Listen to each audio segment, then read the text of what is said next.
we talked about MGS3. We're gonna see that tomorrow. Yeah, for sure. Lost Soul aside, this is this is a game that is this another one of them ones? yeah, it's one of them ones. Okay. It's a PlayStation. I think they do their China Hero project, but I think they also have they have an India Hero project. I think maybe a Korea Hero project, but correct me if I'm wrong. I forget which one of those that this is part of. But basically, this game looks like if Final Fantasy married like Nier or something, right? Like you look at this, looks like Final Fantasy. Yes. Okay. This was one of the first ones that came out that like graphically were like, what the fuck? Oh, here we go. China Hero project. So yeah, this is a game that's out of China. PlayStation, of course, sees this game and wants to go, hey, we want to help you fund your project and get this out and partner with you. Looks like it's running on Switch right now, though. Yeah, I don't know what's up with this trailer. The game doesn't really look like this. Okay, yeah, it still looks like it's a little bit choppy, but it's fine. Big Final Fantasy 15 vibes. Yeah, big Final Fantasy 15. I would even throw in like 13 verses, right? Action game, super quick action, right? They retweeted the state of play. Oh, the account for this. Okay. Yeah, feeling good. So I imagine this is going to be there. I imagine this is also going to be there with the release date because it's been forever that this has been gestating. I got mixed feelings on if this is going to hit or not, but I could see this being anything up to the next Stellar Blade, which I think would be a slam dunk. Absolutely. Yeah. I mean, well, what about Black Myth? I don't see it hitting those heights. I think it'll be. Here's the thing, because again, I like Stellar Blade more than Black Myth. Black Myth, I think, was just on another level as far as reception and production and presentation. This doesn't look like it has the cutscenes and shit of Black Myth. And do you think that also has to do with there's a higher ceiling to a third-person action game like a God of War type more so than a modern Final Fantasy? Yes, like probably, right? When I look at because I put this in the same bucket as it's Stellar Blade, which I think has more of the, I know it's developed in China, right? But almost more of like an anime-esque style to it. And yeah, like, Final Fantasy or Nier or like that kind of style thing, I think does have more of a ceiling to it than Black Myth, which was invoking not only like a very popular Chinese mythology, right? But then Wukong, but then also, had this presentation to it that felt more along the lines of a God of War style thing. Yeah. So I think that just skyrockets it. Yeah, for sure. The other thing I'll throw out there, and this is just based off of another rumor / leak sort of thing of Hell Is Us. That game seems people were saying that the release date for that got leaked in the last like day or so. And so if that lines up, that could be a state of play thing. I think the last time we saw that was also at a state of play. If you're unfamiliar, that is the really interesting looking game. It is seemingly it has like Souls-like ish elements to it, but it's more so of I would classify it as like third person immersive sim with like a bit of Returnal in it. I'm saying a lot of different things.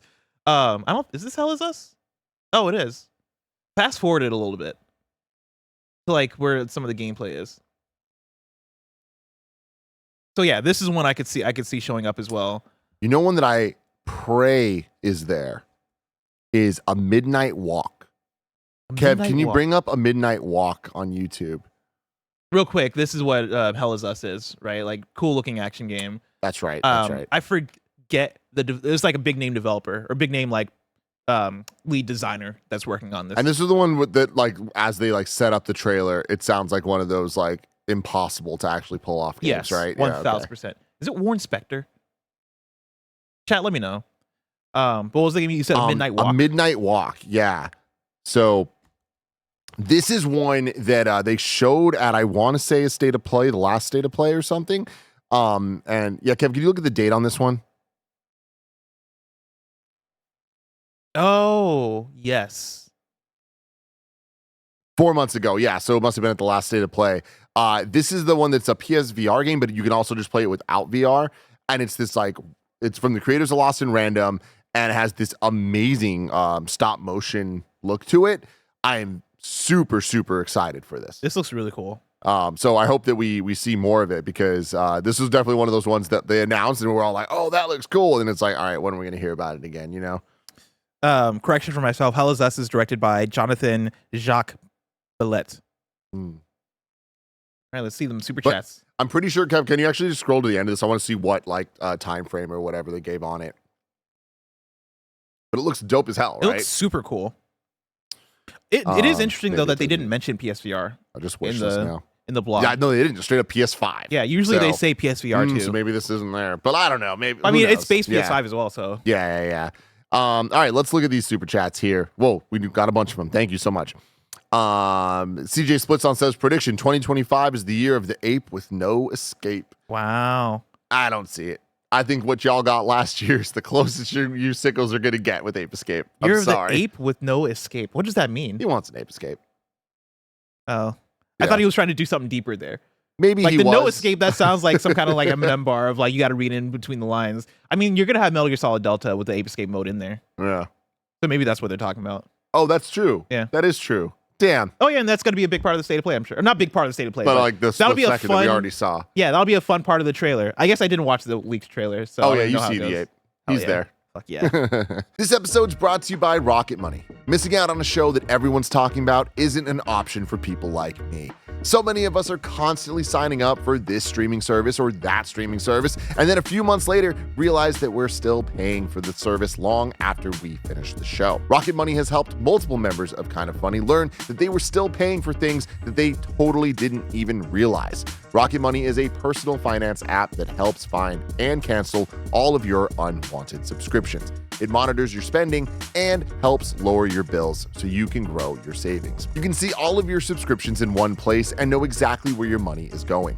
For ones you don't want anymore, Rocket Money can help you cancel them. Rocket Money has over 5 million users and has saved a total of $500 million in canceled subscriptions, saving members up to $740 a year when using all of the app's premium features. Cancel your unwanted subscriptions and reach your financial goals faster with Rocket Money. Go to rocketmoney.com/kindafunny today. That's rocketmoney.com/kindafunny. rocketmoney.com/kindafunny. This episode is brought to you by Shady Rays. Get ready for the season ahead with quality shades built to last. Our friends at Shady Rays have you covered with premium polarized shades that won't break the bank. Shady Rays is an independent sunglasses company offering a world-class product rated 5 stars by over 300,000 people.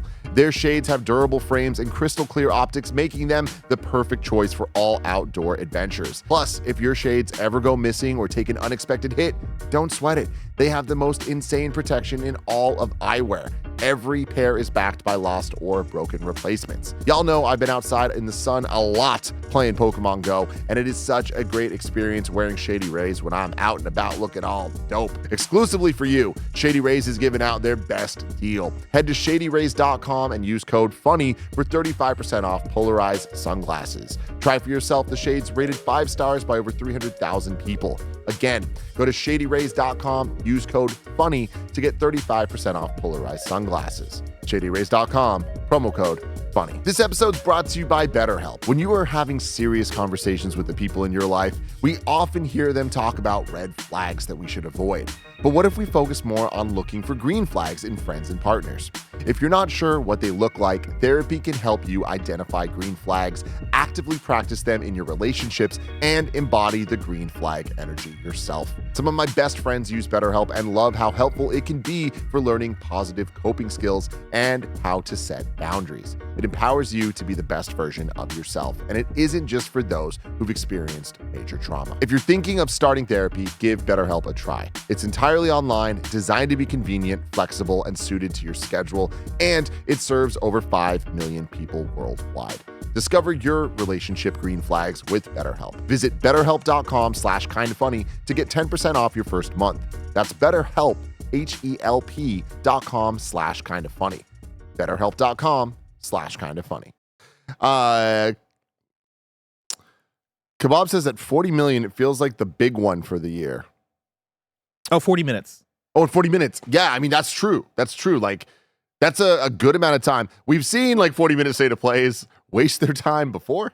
So I don't necessarily think that this means like we're going to get a ton of stuff.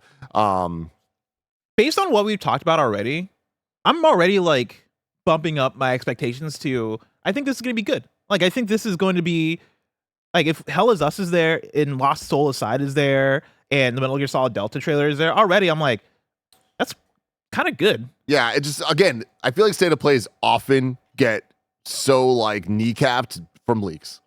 Like getting the Metal Gear trailer would have been cool, and like that release date would have been, oh, this is exciting. We've been waiting for this. Although I'm still shocked at how far away this release date is. Like, Yeah. how is it August? But whatever. Volk Dasher says third-party obligations, Lost Souls aside, which is Sony published. We'll get Ghost 2, Death Stranding 2 dates, God of War remasters. That comes up a couple times here. Resident Evil remaster. Resident Evil remaster. First-party live service stuff, more third-party. No one more thing first-party surprise. I agree. I don't think we're going to get a one more thing first-party thing.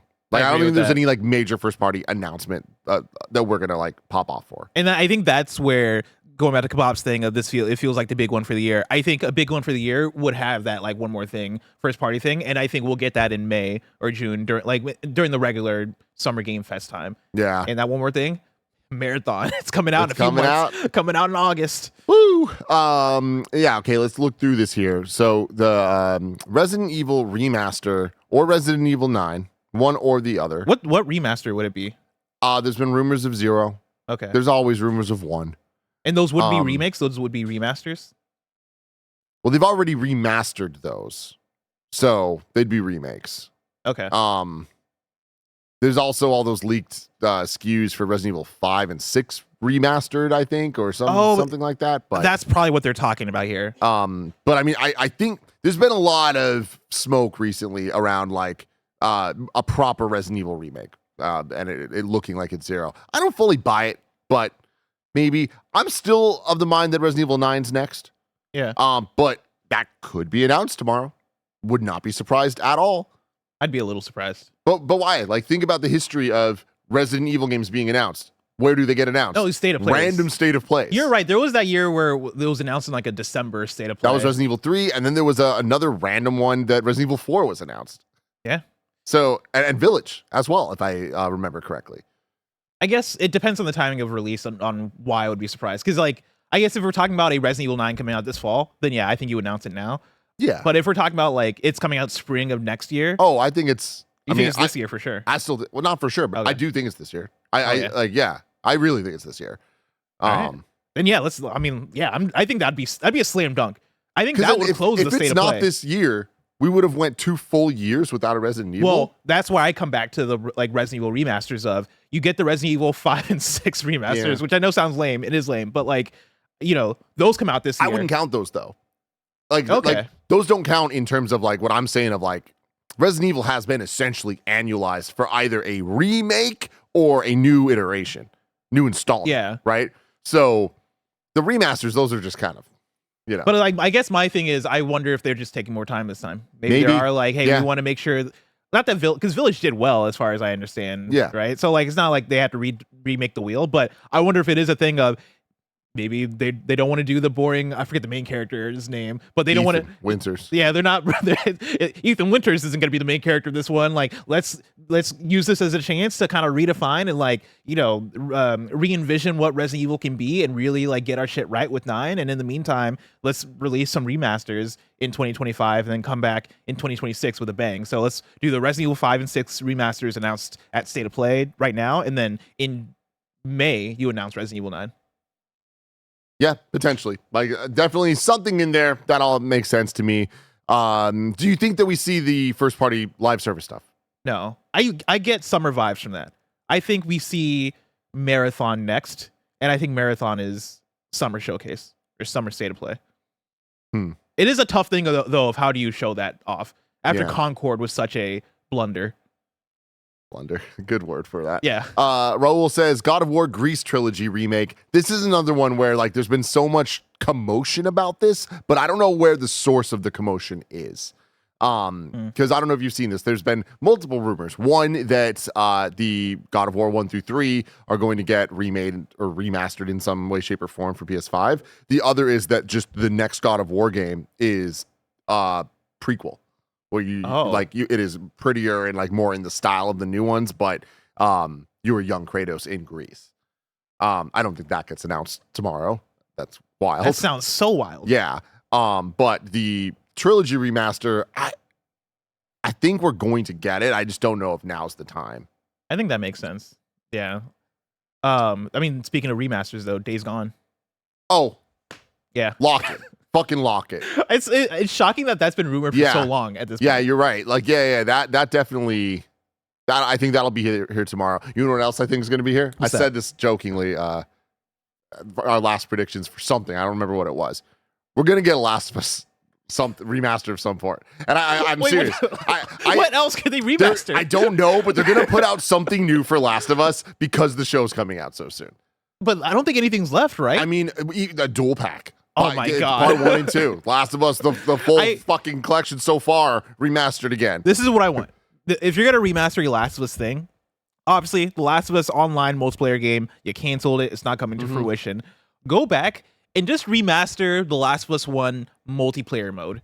Last of Us factions from Last of Us 1, just remaster that and give it to me. Yeah, I don't think it'll be that. Oh, man. But that'd be such a good idea. I really, truly believe in my core we're going to get a Last of Us 1, 2, something that's new. That news in air quotes, but I know people are usually like, I think, overly upset when it comes to the Last of Us remasters and stuff. I would join them. like if you do a Last of Us 1 and 2 remastered like dual pack and announced it tomorrow, you would see me with the pitchfork. Like, what are you doing? Yeah. Leave it alone. It's fine. You've done it enough. Jamie Vent says this state of play is going to go hard on remakes and remasters. My guess is our God of War 1 through 3, Ape Escape, and it's finally happening. Bloodborne. Listen, I'm right there with you, brother. Let's Make believe, it happen. Let's believe. Volk Dasher says, gone are the days of banger after banger at a showcase. Sony work on a 1 to 2 game promotion cycle. Announce games, release after 12 to 15. Repeat. Most state of plays are building third-party relationships to leverage exclusives. I don't think those days are gone. I just think that we're not in them right now. I think they'll be back. But I agree with what you're saying here about this is probably going to be heavily third-party or first-party, lesser things. Yeah. Yeah, I feel like Xbox, like the Xbox E3, not E3 showcase last year, that felt like banger after banger. Absolutely. So I think those days are here. I do wonder like what getting back to those days look like for PlayStation, because I think I'm a little bit with Volk Dasher of it's hard for me to envision a banger after banger showcase for PlayStation, not because they don't have the bangers, I think they do, but just because I think they're spread out more and it's harder to like align the stars. I just don't. I think that that's just because we're at a point right now that those things that we're talking about as being bangers aren't coming out. But the longer they don't come out together, that means the better chance there is they will come out together. You get what I'm saying? So it's like the longer we don't see from Wolverine again, the more likely it is that Wolverine and Intergalactic and whatever Sony Santa Monica is doing are going to line up in like a bomb way, right? Yeah. So I think we'll be back. It's just going to take a little time. Roberto says, with all the Bloodborne takedowns happening, it might finally be time to announce an update. My second prediction's Resident Evil 9. That is an interesting thing. Yeah. Why has Sony gone after Bloodborne out of nowhere recently? I think it's happening. I think it's happening. I mean, think it's happening tomorrow? No, not tomorrow. Okay. I think it's happening though. Like I think they're doing something with Bloodborne. Because yeah, I'm like, why do you go after? Why go after the remake? Why go after like these different Bloodborne fan projects unless you're about to do something with Bloodborne? Because they didn't go after them before. Why just on a random Tuesday? Yeah. Do you send the lawyers? Yeah, man. But I think tomorrow's probably too soon. I think this is them gearing up to like start working on something.